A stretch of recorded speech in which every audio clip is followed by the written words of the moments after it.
Quincy Jones has become a legend in the entertainment industry. He has worked with the best in the business, starting in the bebop era: Duke Ellington, Count Basie, Lionel Hampton, Frank Sinatra, Ella Fitzgerald, Sarah Vaughan, Ray Charles, Miles Davis, and the list goes on. He produced the best-selling music single of all time, We Are the World. He produced the best-selling album of all time, Michael Jackson's Thriller. He's been nominated for more Grammy Awards than any other person, and as of today, he has won a total of 27. Quincy Jones was born in 1933 in Chicago and spent his first decade in one of the city's roughest neighborhoods. Then his family moved to Bremerton, Washington. Soon afterward, Jones discovered his love for music. At age 11, he decided that he wanted to play an instrument, so he started trying things out. Even back then, he showed signs of a quality that would mark him as a professional: his adaptability.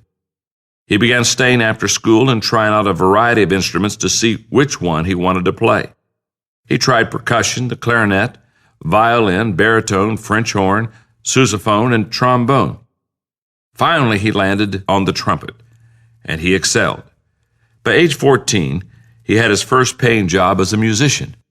Jones always displayed a strong hunger to learn, which he calls an obsessive curiosity and an amazing adaptability.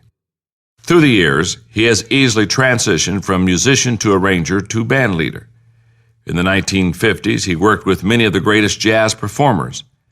In 1957, when he thought he could use more education, he moved to Paris and studied under Nadia Boulanger, who had tutored Aaron Copland and Leonard Bernstein.